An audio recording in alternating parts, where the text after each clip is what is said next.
चला, कशात सगळे ठीक आहेत ना सगळे? ओके, बघा काय करायचं आहे आपल्याला आज स्पीड लिमिट बघणार आहे आपण आज. याच्या अगोदर काय काय झालेलं आहे ते थोडंसं रिवाईज करून सांगतो. याच्या अगोदर आपण होरिझॉन्टल कर्व रोड जर असेल, कसा असेल रोड? होरिझॉन्टल कर्व जर रोड असेल तर तिथं आपल्या व्हेकलचं स्पीड काय असलं पाहिजे किंवा तिथला फॉर्म्युला काय आहे, त्याचं डेरिवेशन काय आहे ते आपण बघितलेलं आहे. सेफ स्पीड म्हणून बघितलेलं आहे. V s is equal to in root r g tan theta, बरं आहे ना. आणि आता आपण जे बघणार आहे त्यानंतर आपण डेथ ऑफ वॉल बघितलेला आहे, बरं आहे ना. वॉल ऑफ डेथ आणि वेल ऑफ डेथ, आपण त्याला मौत का कुवा म्हणलं होतं, ती एक कन्सेप्ट बघितली होती. आणि त्याच्याच पुढे गेल्यानंतर आपल्याला ही बँक रोडची कन्सेप्ट आहे. आणि आपल्याला त्या दोन एक्सप्रेशनमध्ये आपल्याला काय समजलं होतं की होरिझॉन्टल रोडमध्ये आणि त्या होरिझॉन्टल रोडमध्ये अँगल कितीचा होता? 0चा अँगल होता. आणि वॉल ऑफ डेथमध्ये 90चा अँगल होता. वेल ऑफ डेथ किंवा मौत का कुवामध्ये 90चा अँगल होता, म्हणजे व्हेकल 90 अँगलमध्ये फिरायची, बरं आहे ना. मग होरिझॉन्टल कर्व रोड ज्यावेळी होता तर आपल्याला गाडी खूप स्लो चालवायला लागायची, बरं आहे ना. खूप स्लो गेली पाहिजे, होरिझॉन्टल कर्व रोडहून स्लो गाडी गेली पाहिजे, बरं आहे ना. फ्रिक्शन तिथे इम्पॉर्टंट होतं खूप, की फ्रिक्शन व्यवस्थित झालं पाहिजे, राईट. आणि या वेल ऑफ डेथमध्ये किंवा वॉल ऑफ डेथमध्ये आपल्याला स्पीड मॅक्झिमम ठेवायला लागायचं. म्हणजे जर 90चा अँगल असेल तर हाय स्पीडनं गाडी फिरली पाहिजे. म्हणून तुम्ही कधीही बघा मौत का कुवा जर वगैरे बघितला असेल तर गाडी खूप फास्ट फिरत असते, राईट. आणि जर होरिझॉन्टल कर्व असेल तिथं आपल्याला गाडी थोडी स्लो करायला लागते. म्हणजे जर टर्न आला कुठे, आपण इथं रोडला जात असताना सिटीमध्ये, तर आपण स्पीड कमी करतो आणि तो टर्न घेतो, राईट. आणि वेल ऑफ डेथमध्ये आपण हाय स्पीडनं ती व्हेकल फिरत असतो. सर्वात महत्त्वाची कन्सेप्ट आहे की 90 अँगल असेल तर हाय स्पीड, म्हणजे अँगल जर खूप मोठा असेल तर हाय स्पीड आणि अँगल जर 0 असेल तर लो स्पीड. मग आपल्याला असं काय अँगल ठेवता येईल का 90 आणि 0च्या मध्ये, बरं आहे ना. म्हणजे आपल्याला एक सर्टन लिमिटमध्ये आपल्याला आपली व्हेकल मूव्ह करता येईल. सर्टन लिमिट म्हणजे असंही नको की खूप स्लो आणि असंही नको की खूप फास्ट, बरं आहे ना. म्हणजे तो टर्न मारण्यासाठी खूप फास्ट टर्न मारला पाहिजे अशीही कंडिशन नको आणि खूप स्लो टर्न मारला पाहिजे अशीही कंडिशन नको. म्हणजे स्लोही टर्न एकदम स्लोही करता येणार नाही, एकदम फास्टही मारता येणार नाही. इंटरमिडिएट काहीतरी भेटलं पाहिजे आपल्याला, इंटरमिडिएट भेटलं पाहिजे. म्हणजे समजा 30 to 70 या स्पीडमध्ये तुम्ही हा टर्न घेतलात तर तुम्ही सेफ टर्न घेऊ शकता, बरं आहे. हा टर्न तुम्हाला घेण्यासाठी 30 to 70 स्पीड पाहिजे. 30पेक्षा लेस असेल तरी तुम्ही स्किड होणार आहात, पडणार आहात. आणि 70पेक्षा जास्त झालं तरी तुम्ही स्किड होणार, स्किड ऑफ द रोड, तो रोड सोडून बाहेर जाणार आहात, बरं आहे ना. म्हणजे या दोन्ही सिच्युएशन आहेत आणि त्याच दोन सिच्युएशनवर आपण डिस्कशन करणार आहे. बघा इथं काय स्पीड लिमिट लिहिलेलं आहे आणि तुम्ही पहिली डायग्राम काढलेला आहे. बँक रोड असं लिहिलं आहे. बँक रोड समजतं सगळ्यांना. What is banking of road? आपली कन्सेप्ट झालेली आहे बँकिंग ऑफ रोडची. कशाला म्हणतात? The process of rising outer age of road over it's inner age is called banking of road. मग इथं मी बँक रोड लिहिलं आहे. लोअर स्पीड लिमिट आपण ही डायग्राम जी काढलेली आहे ती लोअर स्पीड लिमिटची काढलेली आहे. आता मला सांगा की समजा रोड मी बँक केला, 90 पण नाही आणि 0 पण नाही, म्हणजे रोड असा सुद्धा नाही जसा वॉल ऑफ डेथचा होता असाही रोड नाही आहे आणि असा पण नाही आहे, होरिझॉन्टल पण नाही. तो रोड काय 90 आणि 0च्या बिटवीन आहे, म्हणजे बँक आहे. मग बँक रोड केला आणि याच्यावर मी स्लो स्पीडनं गेलो. काय म्हणलं त्यांनी? लोअर स्पीड लिमिट, बरं आहे ना. मग एकदम स्लो चाललो आहे मी, असा रोड आहे आणि एकदम स्लो चाललो आहे. इमॅजिन करा काय होईल? मी या साईडला काय होणार आहे? स्किड होणार आहे. या साईडला स्किड होणार आहे. कुठल्या? इनर साईडला रोडच्या, बरं आहे ना. तो रोड असा आहे तर मी इथून चाललेला आहे. मग इथून हा माझा पेन, म्हणजे समजा तुम्ही व्हेकल आहे, ही व्हेकल इथून स्लो चाललेली आहे एकदम. काय होईल बघा, इमॅजिन करून. या साईडला म्हणजे रोडच्या इनर साईडला ती व्हेकल काय होणार आहे? स्किड होणार आहे. मग आता मला सांगा की ज्यावेळी ती व्हेकल आहे, समजा ही व्हेकल आहे, बरं, ही व्हेकल आहे, ही व्हेकल इनर साईडला स्किड होते या साईडला, त्यावेळी त्या व्हेकलच्या टायरमध्ये आणि रोडच्या सरफेसमध्ये काय होणार आहे? फ्रिक्शन होणार आहे. एवढं तरी समजतं आहे की ज्यावेळी ती गाडी स्किड होत असेल, म्हणजे स्लिप होत असेल, त्या स्लिप होत असताना काय होणार आहे? फ्रिक्शन होणार आहे. मग फ्रिक्शन ज्यावेळी गाडी इनवर्डला आहे त्यावेळी फ्रिक्शनची डायरेक्शन कुठे असेल? ती कुठे असणार आहे? आउटवर्डला. कारण आपल्याला माहिती आहे की फ्रिक्शन अपोजिट डायरेक्शनला वर्क करतं. जसं मी हात इथे ठेवला आणि याच्यावर दुसरा हात ठेवला, हा हात मी पुढे नेतोय वरचा, बरं आहे ना. ही माझी मोशन आहे.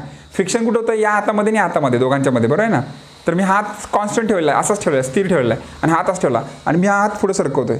का होतं आहे? फ्रिक्शन होतं आहे, बरं आहे ना. मी हा हात फॉरवर्ड डायरेक्शन नेतोय, फ्रिक्शन कुठल्या डायरेक्शनला आहे? डाऊनवर्ड डायरेक्शनला, बॅकवर्ड डायरेक्शनला. म्हणजे फॉरवर्ड आणि बॅकवर्ड, म्हणजे ॲटोमॅटिक फ्रिक्शनला काय करतो? अपोजिट डायरेक्शनला वर्क करत असतोय, बरोबर आहे. ते आपण फ्रिक्शनमध्ये बघितलेलं आहे.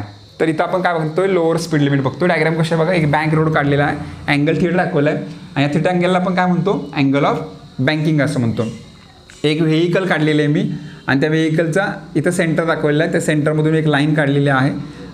Weight of the vehicle is mg, बरं आहे ना. या व्हेकलचं वेट किती असणार आहे, mg असणार आहे. आणि mg कुठल्या डायरेक्शनला असतो नेहमी, वेट कोणत्या डायरेक्शनला असणार आहे, डाऊनवर्ड डायरेक्शनला असणार आहे. वेट कोणत्या डायरेक्शनला असणार आहे, नेहमी डाऊनवर्ड डायरेक्शनला असणार आहे. ओके.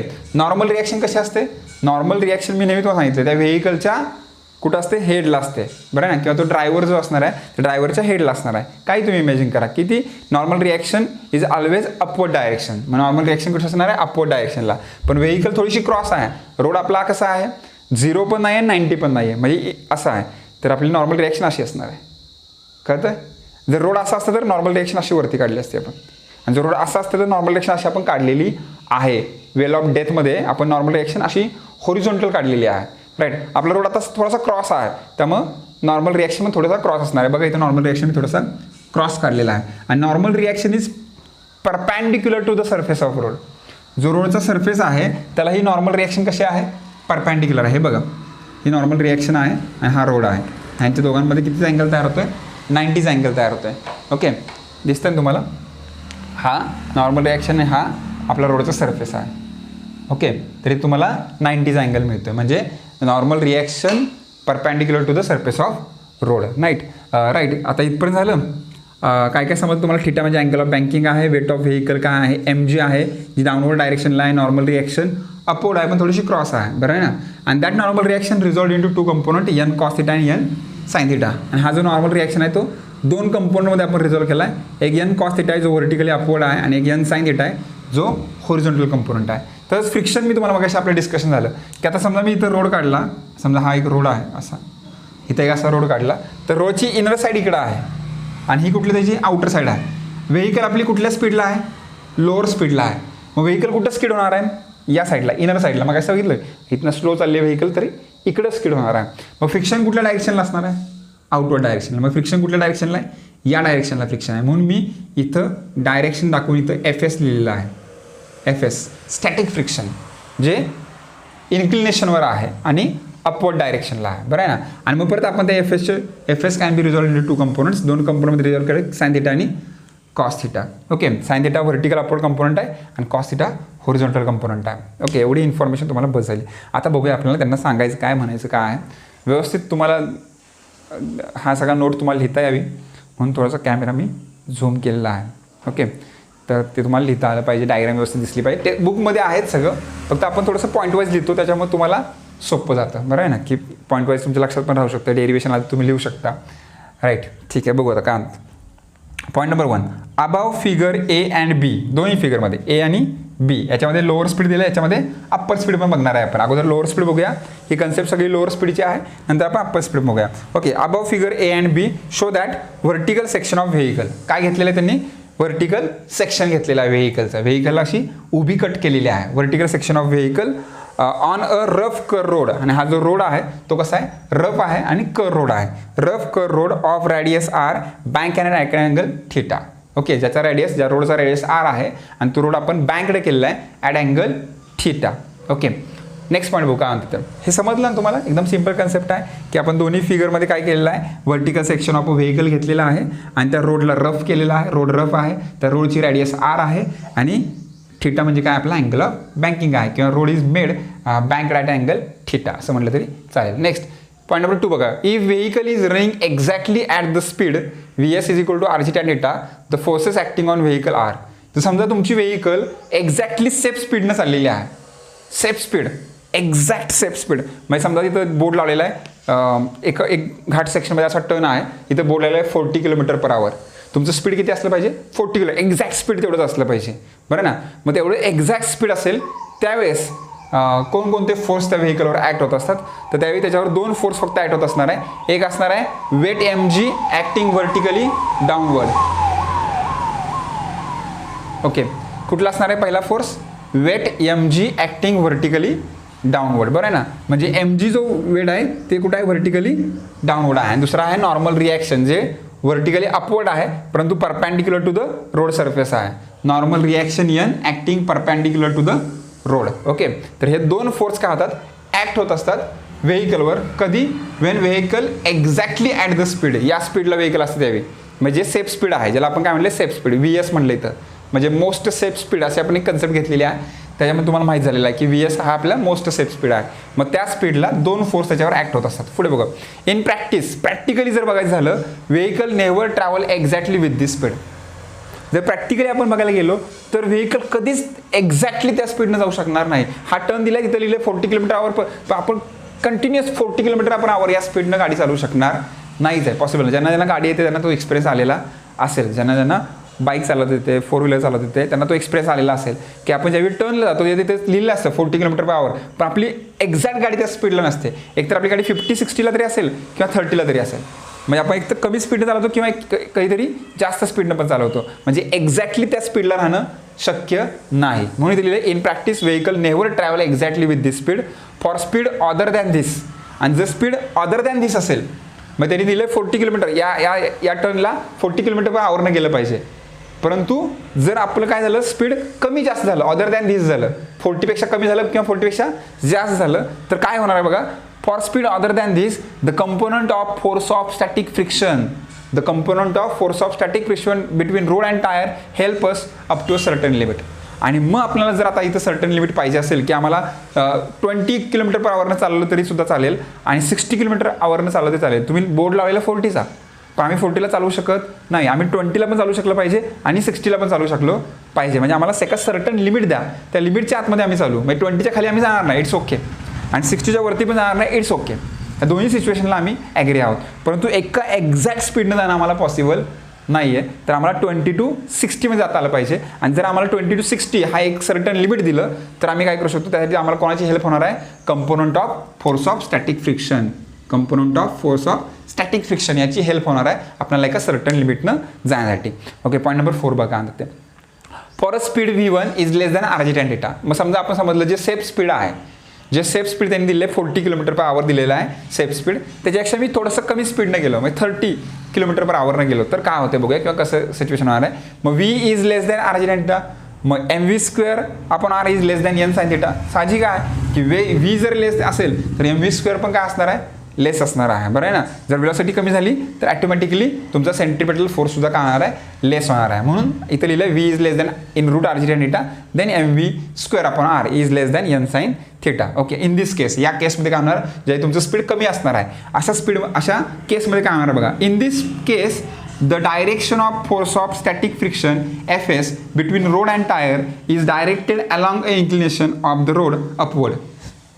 मगाशी मी तुम्हाला सांगितलं की एक गाडी आहे स्लो स्पीडनं चाललेली आहे, गाडी कुठं स्किड होणार आहे, डाऊनवर्डला. फ्रिक्शन कुठल्या डायरेक्शनला असणार आहे, अपवर्ड. मग ते सांगितलं नाही, अलॉंग अ इन्क्लिनेशन, या इन्क्लिनेशनवर असणार आहे आणि अपवर्डला असणार आहे. या पूर्ण पॉईंटचा मिनिंग तो आहे की या केसमध्ये, या म्हणजे कुठल्या केसमध्ये, ज्या केसमध्ये V लेस आहे, V म्हणजे काय, वेलॉसिटी लेस आहे, म्हणजे सेफ स्पीडपेक्षा सुद्धा वेलॉसिटी काय कमी आहे. कसं काय सेफ स्पीडपेक्षा, RG tan θ फॉर्म्युला कशाचा आहे, सेफ स्पीडचा आहे. म्हणजे सेफ स्पीडपेक्षा सुद्धा ज्यावेळी तुमची वेलॉसिटी कमी असेल त्यावेळेस तुमच्या फ्रिक्शनची डायरेक्शन अलॉंग इन्क्लिनेशन असणार आहे. Fs बघा इथं आहे, अलॉंग इन्क्लिनेशन असणार आहे आणि अपवर्ड असणार आहे, वरती असणार आहे. ओके, तर पॉईंट नंबर 4 क्लिअर झाला.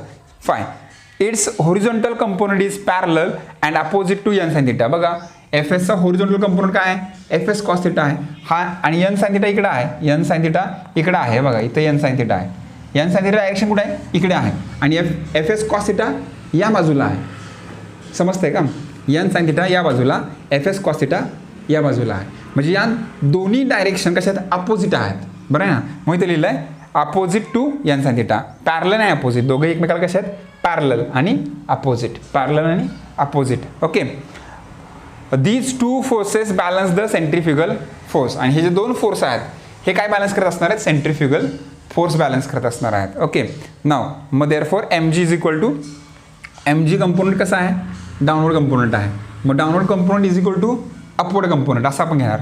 मग mg डाऊनवर्ड आहे, अपवर्ड कोण आहे, n cos θ आणि Fs sin θ. मग n cos θ आणि Fs sin θ. बघा mg इज इक्वल टू या दोघांना घ्यायचं, हे दोन अपवर्ड कंपोनंट आहेत आणि एक डाऊनवर्ड कंपोनंट आहे. mg इज इक्वल टू या दोघांचे ॲडिशन. आता हे दोघं अपोजिट असल्यामुळं काय होईल, इथं काय होणार आहे, इथं हे दोघं अपोजिट आहेत म्हणजे मायनस साईन येणार आहे या दोघांमध्ये. मग बघा काय लिहायचं, हां, मग आता हा सेंट्रिफ्युगल फोर्स बॅलन्स करतो जे हॉरिझॉन्टल कंपोनंट आहेत ते काय बॅलन्स करतात, सेंट्रीफ्युगल फोर्स. इथं आपण लिहिलंय की बॅलन्स द सेंट्रीफ्युगल फोर्स. म्हणून सेंट्रीफ्युगल फोर्सचा फॉर्म्युला mv²/r. स्पीड स्लो आहे, लोअर आहे, म्हणून v1 लिहिलेला आहे मी. n sin θ minus fs cos θ. म्हणजे मायनस साईन का आलं, कारण both are opposite to each other. बरं आहे ना. मग थोडक्यामध्ये याला mv² अपोजिट कोण असणार आहे, fs cos θ अपोजिट आहे. fs cos θ आउटवर्डला निघालेला आहे आणि mv²/r towards centre, centripetal force जरी म्हणलं आपण असं पण लिहू शकतो की दिस फोर्स प्रोव्हाइड्स अ सेंट्रिपिटल फोर्स. बरं आहे ना. असं काय नाही की balance centrifugal force but provide centripetal force, resultant centripetal force असं म्हटलं ते चालतंय. ओके, आता हे दोन इक्वेशन आले आपल्याला, हे दोन इक्वेशन मिळाले. पुढे काय म्हणतात बघा, फॉर मिनिमम पॉसिबल स्पीड, जर तुमचं कमी स्पीड असणार आहे तर त्यासाठी काय असणार आहे, for minimum possible speed fs is maximum. तर फ्रिक्शन मॅक्झिमम होणार, जेवढं कमी स्पीड असेल तेवढं जास्त गाडी घासत जाईल ना. समजते का. म्हणजे फ्रिक्शन काय असणार आहे, जास्त असणार आहे. जेवढं मिनिमम स्पीड तेवढं फ्रिक्शन जास्त. For minimum possible speed fs is maximum and equal to μsn. आणि मग fsची व्हॅल्यू काय असते, μsn. इथं एक कन्सेप्ट आपल्याला लक्षात ठेवली पाहिजे, fs is equal to μsn. आणि फ्रिक्शन काय असते यावेळेस, मॅक्झिमम. जेवढं स्पीड कमी तेवढं फ्रिक्शन जास्त, fmax म्हणतोय आम्ही. fmax is equal to μsn असणार आहे. Okay, using this in equation above and solving for minimum possible speed we get. आणि मग आपल्याला काय करायचं आहे, या इक्वेशनचा यूज या इक्वेशनमध्ये करायचा आहे आणि आपल्याला मिनिमम व्हेलॉसिटी काय करायची आहे, फाइंड करायची. मिनिमम व्हेलॉसिटी का, कारण की लोअर स्पीड लिमिट आपण म्हटलेला आहे, म्हणून आपल्याला मिनिमम व्हेलॉसिटीज काढली पाहिजे. आणि मग त्याचा फॉर्म्युला हा येतोय. तो फॉर्म्युला कसा आला, काय आला, आता आपण बघूया की तो फॉर्म्युला कसा आलेला. त्यासाठी तुम्हाला काय करावं लागेल, डिवायडिंग इक्वेशन, मी याला इक्वेशन 1 म्हणतोय. आता याचं एक्सप्लेनेशन टेक्स्टबुकमध्ये नाही आहे, पण तुम्हाला माहीत असणं गरजेचं आहे. तुम्ही इथपर्यंत लिहून घेत चालेल. जर तुम्हाला गरज वाटली की एक्सप्रेशन कसं आलं, हे आन्सर कसं आलं, हे तुम्हाला माहीत करून घ्यायचं असेल तर तुम्ही लिहू शकता, पण हे टेक्स्टबुकमध्ये नाही. ओके, ठीक आहे. आता मी काय करणार, डिवायडिंग इक्वेशन 2/1 करणार आहे. ओके, मग 2/1 केल्यानंतर काय येईल,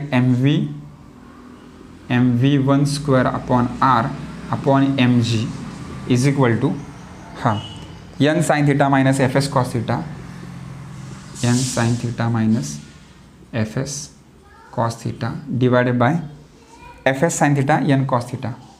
मी अगोदर n cos θ म्हणून लिहिलं, मग काय फरक पडणार आहे का, काही फरक पडणार नाही. n cos θ ला पुढे लिहितो, fs sin θ नंतर लिहितो, fs sin θ.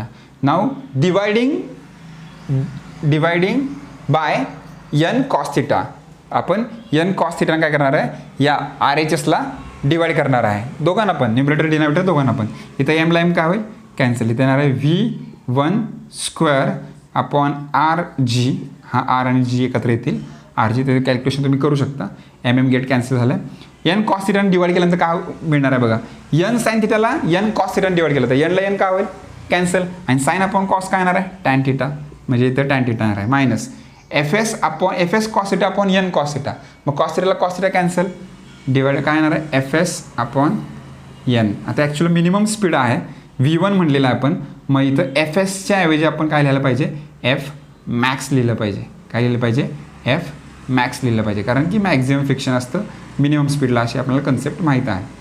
Okay, f max upon n divide by n cos θ ला n cos ने डिवाइड केलं 1 येणार आहे, प्लस इथं f max sin θ upon n cos θ म्हणजे f max upon n into sine upon cos काय येणार आहे, tan θ येणार आहे. तुम्ही एकदा सेपरेट डिवाइड करून बघा.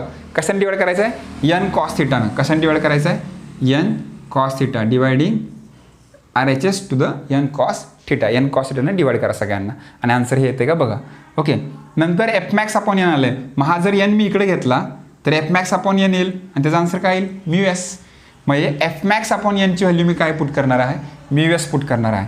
म्हणजे v1² rg ला मी तिकडे टाकतो लगेच लागल्याच, v1² is equal to rg in bracket tan θ minus इथे येणार आहे μs upon 1 plus f max upon n म्हणजे μs tan θ.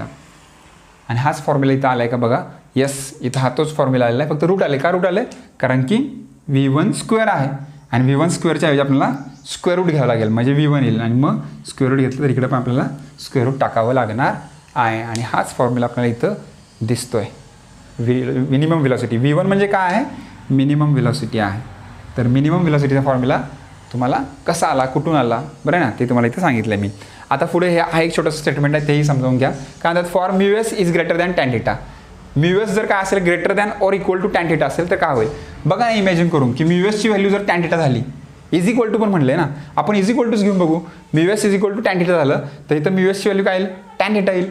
मग tan theta minus tan theta किती येईल, 0. म्हणजे आन्सर काय येणार आहे, 0. म्हणजे मिनिमम व्हेलॉसिटी किती होऊन जाईल, 0 होऊन जाईल. कधी, जर तुमच्या म्यू एसची व्हॅल्यू इक्वल टू काय झाली, टॅन थिटा झाली तर. आणि इथं काय लिहिलं पुढं, this is true for most of rough road. आणि हे कधी ट्रू होईल, कधी खरं होईल, ज्यावेळी एखादा रफ रोड असेल किंवा स्मॉलर अँगल. आणि स्मॉल अँगल असेल तर, म्हणजे अँगल स्मॉल पाहिजे आणि मोस्ट ऑफ रफ रोड पाहिजे. Okay, so pause the video and note it down.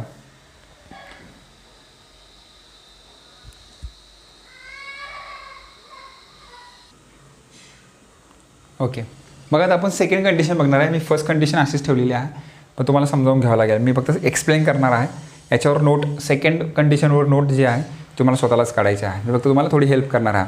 Second केसमध्ये आपला अप्पर स्पीड लिमिट आहे, म्हणजे आपण थोडंसं हाय स्पीडनं जाणार आहे. जी कंडिशन होती आपली 40 किलोमीटर स्पीडनं गेलं पाहिजे, आपण 30-20नं जाऊन बघितलं काय होतं, काय एक्सप्रेशनचं काय फॉर्म्युला येतो आहे. आता आपण 60-70नं जाऊन बघणार आहे की काय झालं पाहिजे याच्यामध्ये. मग काय होईल, आता बघा तुम्ही असा रोड आहे, तुम्ही हाय स्पीडनं याच्यावरून गेलात, हाय स्पीडनं एकदम, तर तुम्हाला काय वाटतं की तुम्ही इकडं असं खाली पडाल, असं निघून जाल सरळ. हाय स्पीड गेल्यानंतर, हाय स्पीड गेल्यानंतर आपण इकडं वरती निघून जाणार आहे, म्हणजे तो रोडला स्किड ऑफ इकडं करणार आहे. मग आता तुम्ही या साईडला स्किड करताय तर फ्रिक्शन कुठल्या डायरेक्शनला असणार आहे, डाऊनवर्ड. बघा मग अशी तुम्ही स्किड या साईडला स्किड होत होता तर फ्रिक्शन या डायरेक्शनला होतं. आता तुम्ही या साईडला स्किड होताय तर फ्रिक्शन या डायरेक्शनला असणार आहे. सेम कंडिशन, फ्रिक्शन इथं आलं आहे बघा, डायग्राम व्यवस्थित बघा त्याची, फ्रिक्शन या डायरेक्शनला आहे. बरं, बाकी सगळ्या सिच्युएशन काय आहेत, सेम आहेत. बाकी सगळं सेम आहे बघा, डायग्राममध्ये काही फरक नाही, फक्त फ्रिक्शनची डायरेक्शन काय झाले, चेंज झाले. कशामुळे, तुम्ही स्पीड इन्क्रीज केल्यामुळे. बाकी सगळं सेम येणार आहे. इथं चेंज होईल. इथं काय होईल, आपण लिहिलं आता V1ला मिनिमम मानलेलं, V2ला मॅक्झिमम म्हणू. फॉर स्पीड V2 काय आपल्या सेफ स्पीडपेक्षा जास्त आहे. मग इथं कंडिशन पण चेंज होईल. आपला mv1/r काय येईल, ग्रेटर दॅन n sin θ होणार आहे. In this case, the direction of force of static friction is Fs between road and tire is directed along the inclination of the road. आणि अपवर्डच्या ऐवजी तर काय येईल, डाऊनवर्ड येणार आहे. तर काय येणार आहे, डाऊनवर्ड येईल. Okay, its horizontal component is parallel and opposite to n sin θ. बघूया, नाही ना, पॅरलल आहे, दोघं पॅरलल आहेत पण अपोजिट नाही आहे. मग काय येणार, इज पॅरलल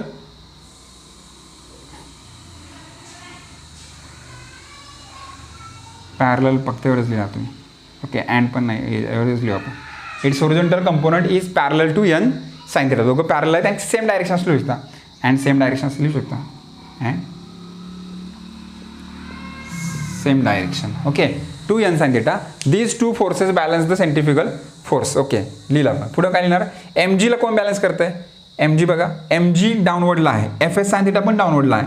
म्हणजे दोघं डाऊनवर्डला आहेत. n cos θ काय आहे, अपवर्डला आहे. मग mg इज इक्वल टू काय येणार आहे, दोघं अपोजिट म्हणजे मायनस येणार आहे. म्हणजे mg is equal to Fs sin θ आहे ना, हां, मायनस फक्त काय होईल, n cos θ.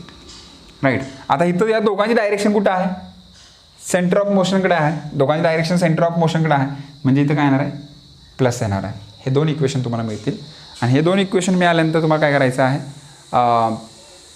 डिवायडिंग इक्वेशन काय करणार तुम्ही, 2/1 करणार आणि त्याच्यावरून तुम्हाला आन्सर काढायचं आहे. तुम्ही व्हिडिओ पॉज करून याचं आन्सर काढण्याचा प्रयत्न करा. मग आपण पुढे बघू. हां बघा, थोडंसं इथं तुम्ही व्हिडिओ पॉज करून आन्सर काढलं, येणार नाही. बरं आहे, थोडंसं विचार करायला पाहिजे आपण. बघा, Fs sin θ आणि mg दोघांची डायरेक्शन सेम आहे की नाही, म्हणजे दोघांची ॲडिशन असणार आहे. म्हणजे हा जो Fs sin θ आहे तो इकडे प्लस असणार आहे आणि तो तिकडे गेल्यानंतर मायनस होईल. म्हणजे n cos θ पुढं असेल आणि Fs sin θ पाठीमागे असणार आहे.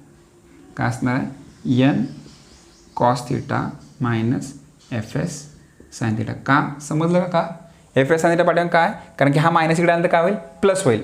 मग Fs sin θ प्लस पाहिजे, कारण की या दोघांची डायरेक्शन काय आहे, सेम. ज्या दोघांची डायरेक्शन सेम असते त्यांचे काय करतो आपण, ॲडिशन करतो, बरं ना. मग त्यामुळे इथं दोघांची काय असणार, सबट्रॅक्शन असणार आहे. मग आता काय करणार तुम्ही, डिवाइड इक्वेशन 2/1 करणार. ओके, 2/1 केल्यानंतर m ला m कॅन्सल होईल, v²/rg येईल. नंतर dividing numerator and denominator by n cos θ. n cos θ divide करा. तुमचं आन्सर काय येते ते मी इथं सांगतो तुम्हाला. इथं आन्सर तुमचं काय, v2 मॅक्झिमम व्हेलॉसिटी बघतो आपण इथं पण मॅक्स येणार आहे. हे काय फॉर मिनिमम पॉसिबल स्पीड, इथं मिनिममच्या ऐवजी काय येईल, काय येणार आहे मॅक्झिमम.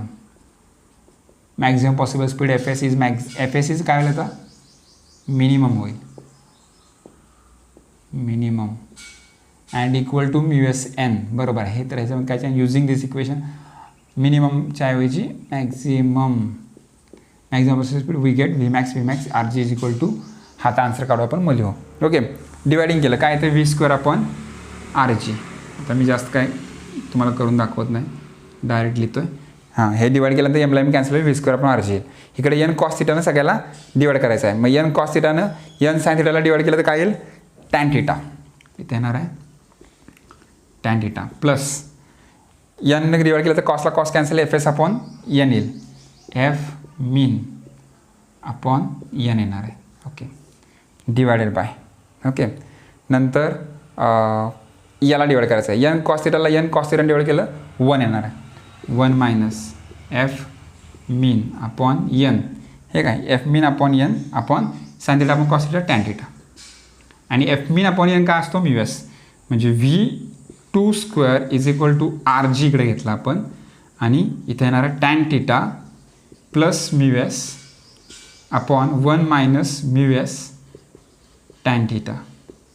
आणि मग V² नको आहे आपल्याला, V फक्त पाहिजे, तर इकडे स्क्वेअर रूट टाकलं पाहिजे. म्हणजे याचा आन्सर येईल r g tan theta plus mu s. इथं प्लस साईन होईल आणि खाली इथं प्लसच्या ऐवजी कुठलं साईन होईल मायनस साईन होणार आहे.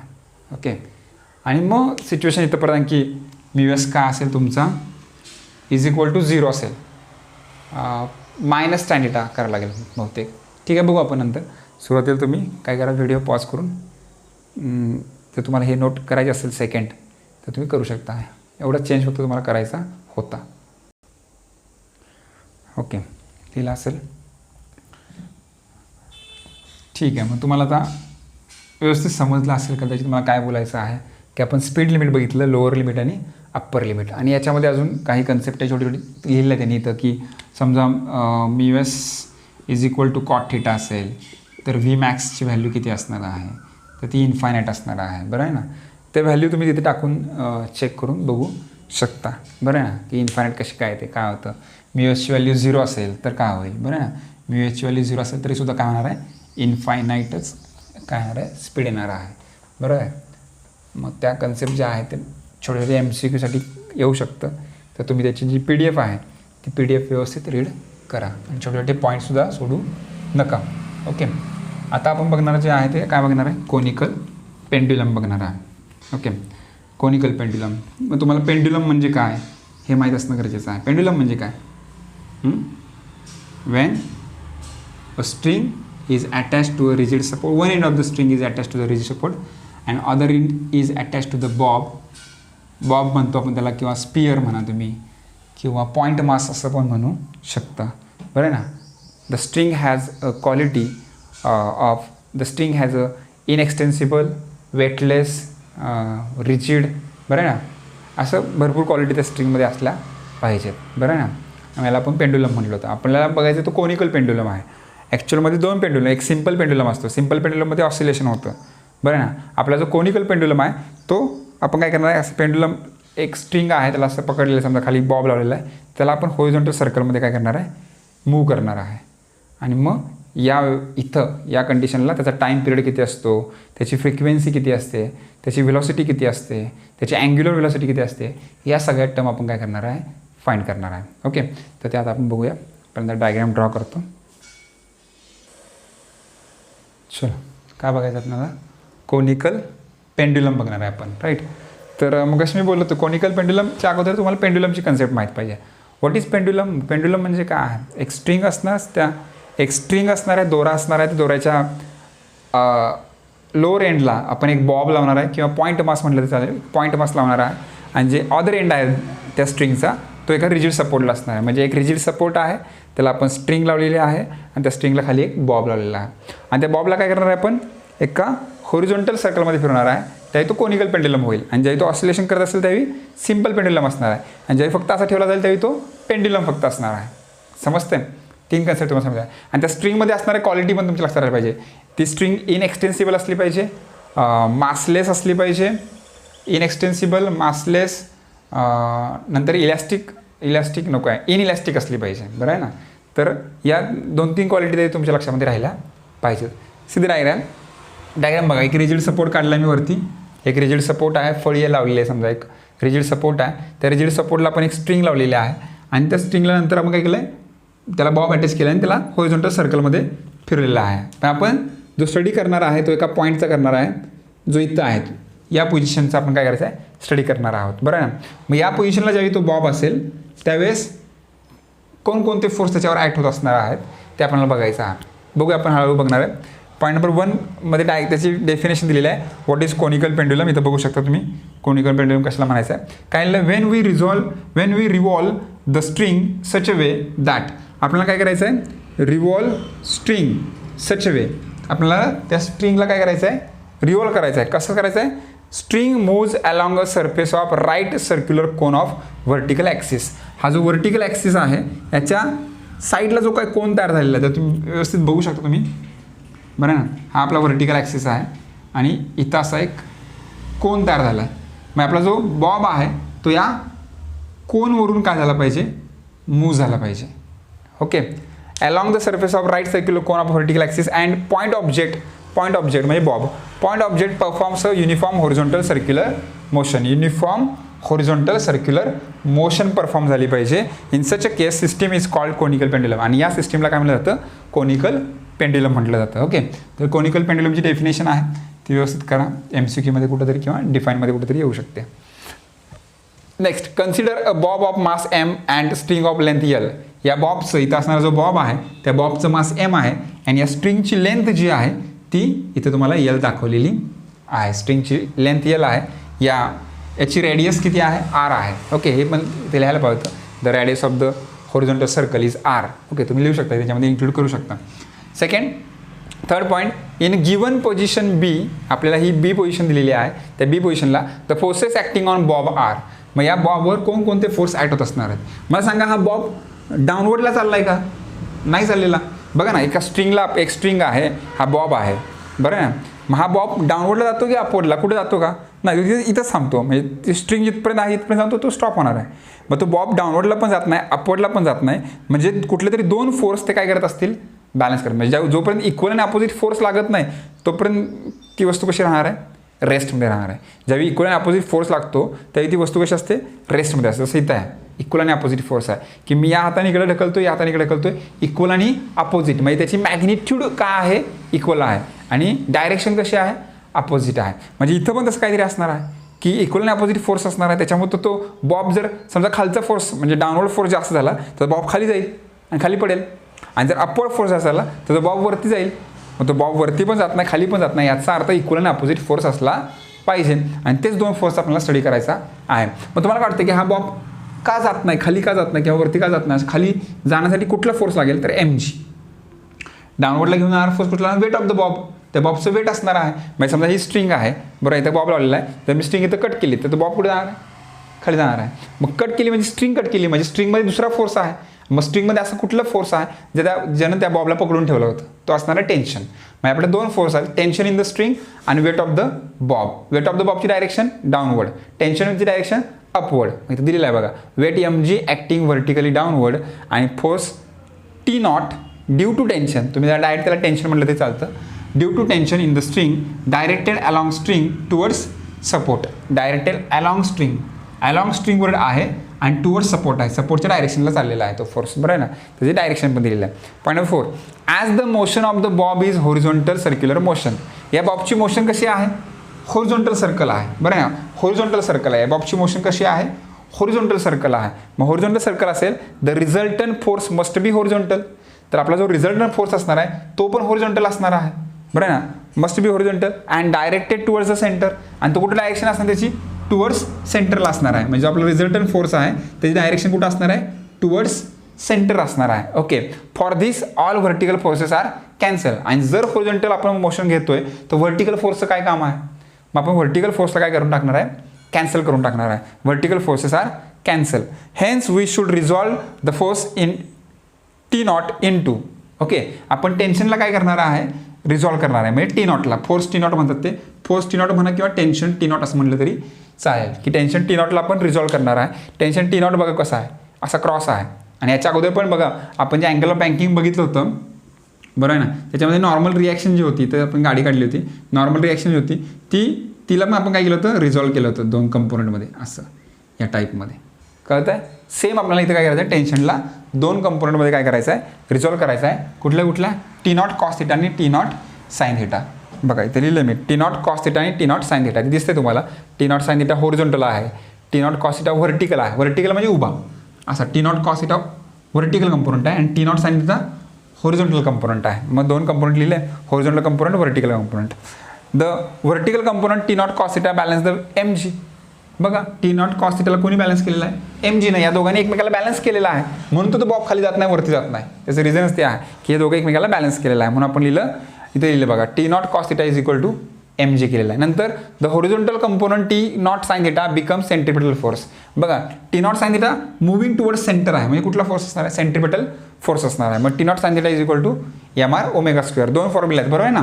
तुम्हाला माहित आहे की centripetal force f c p असं लिहिलं मी बरं आहे. सेंट्रिपिटल फोर्स आहे, याचा फॉर्म्युला असतो M V square upon R. परंतु आपल्याला रिलेशन माहीत आहे, V is equal to R omega, V is equal to R omega. मग M R omega bracket square upon R.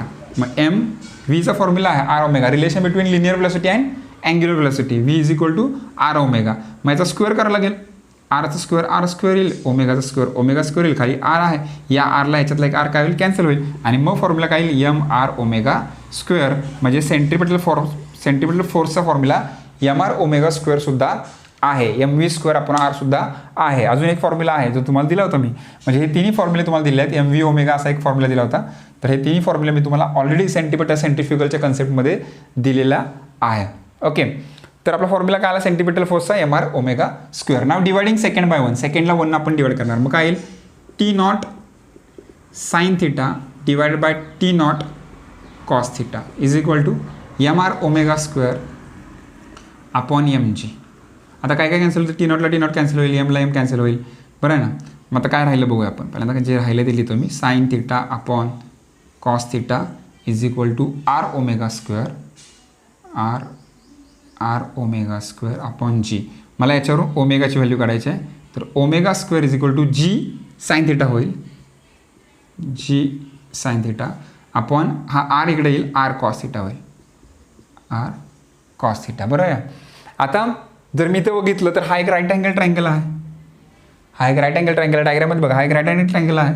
आणि मला जर याच्यावरून साइन थिटाची व्हॅल्यू काढायची असेल, बघा मी काय म्हणतोय, याच्यावरून मला जर कशी व्हॅल्यू काढायची आहे, साइन थिटाची व्हॅल्यू काढायची आहे. What is the formula for sine theta, ट्रिग्नोमेट्रीमधला बेसिक फॉर्म्युला काय आहे साइन थिटाचा, अपोजिट साईड अपॉन हायपोथिनस. मग थिटा इथं आहे, थिटाच्या अपोजिट जायचं आहे, म्हणजे काय आहे, आर. हायपोथिनस म्हणजे 90च्या अपोजिट काय आहे, l, r upon l. Sine theta is equal to r upon l आलं. मग आपल्याला याच्यावरून आरची व्हॅल्यू काढता येईल की नाही, therefore R is equal to हा एल इकडे येईल, म्हणजे R is equal to L sine theta. So put the value R is equal to L sine theta. मी इथं आरची व्हॅल्यू काय पुट करणार आहे, एल साइन थिटा पुट करणार आहे. मग therefore omega square is equal to G sine theta upon आरची value L sine theta into काय येणार आहे, कॉस थिटा येणार आहे. आता काय होईल, या साइन थिटा हा साइन थिटा काय होईल, कॅन्सल होईल बरं आहे ना. मग आता आपल्या ओमेगा स्क्वेअरची व्हॅल्यू काय आली, omega square is equal to g upon L cos theta. आता मला ओमेगा स्क्वेअर नको आहे, फक्त ओमेगा पाहिजे, तर ओमेगाचा फॉर्म्युला येईल G upon L cos theta. So we get the formula for angular velocity. आपल्याला अँग्युलर वेलोसिटीचा फॉर्म्युला मिळालेला आहे. आणि या अँग्युलर वेलोसिटीवरून आपण टाईम करू शकतो. कसं काय, so because we know that the omega is equal to 2 pi upon T. आपल्याला हा फॉर्म्युला माहीत आहे, ओमेगाचा फॉर्म्युला काय असतो, 2 पाय अपॉन टी असतो. मग इथं आपण काय करणार आहे, we know that omega is equal to 2 pi upon T. मी इथं 2 पाय अपॉन टी हा फॉर्म्युला यूज करणार आहे, divided by G upon L cos theta. Okay, आणि याच्यावरून मला टाईम काढता येईल. 2 पाय अपॉन टी म्हणजे टाईम आहे बरं. याच्यावरून मला टाईम काढता येणार आहे. तर पहिल्यांदा तुम्ही व्हिडिओ पॉज करून फक्त डेफिनेशन 1 मिनिटासाठी लिहून घ्या आणि परत पुढे बघा. व्हिडिओ पॉज करा, डेफिनेशन लिहून घ्या. ओके, घेतली, फक्त डेफिनेशन एवढी जागा मला लागणार आहे. आता डेफिनेशन तुम्ही लिहिली असेल.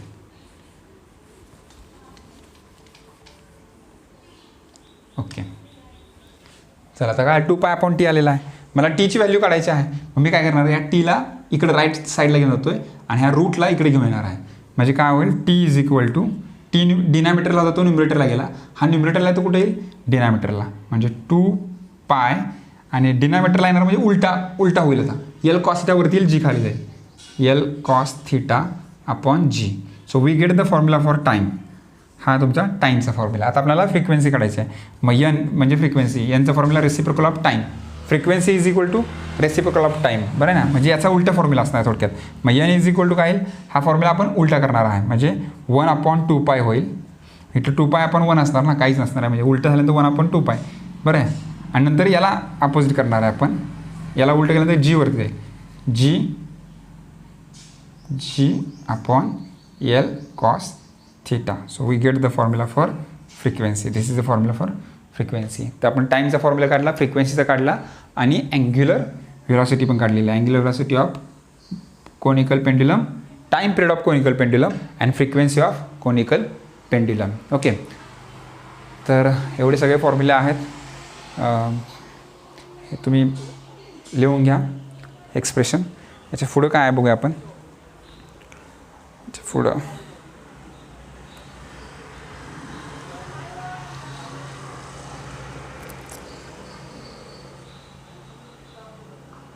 व्हर्टिकल सर्क्युलर मोशन स्टार्ट होतं आहे.